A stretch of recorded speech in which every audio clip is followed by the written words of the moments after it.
खेपरो कुछ ॾींहं अॻु टंडो मोहम्मद ख़ान जी सीनियर साफ़ी काज़ी शम्स बांभर जे मासूम पुट ते हमलो करे ज़ख़्मी कंदड़ जवाबदारनि जी गिरफ़्तारी लाइ एहतिजाजी मुज़ाहिरो कयो वियो।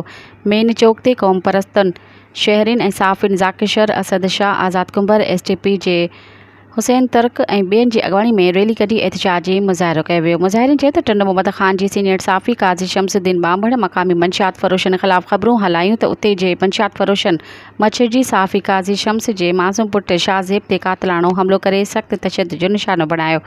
वाक़े जी मौया थाणे ते FIR पिणु कराई वई आहे, पर अञा ताईं मंशियात फ़रोशनि जे हामी पुलिस जवाबदारनि खे गिरफ़्तार नाहे कयो। हुननि सरकार खां मुतालबो कयो आहे त वाक़े में मुलविस जवाबदारनि खे जल्द गिरफ़्तार कयो वञे, ॿी सूरत में सॼी सिंध में एहतिजाजी तहरीक हलाई वेंदी।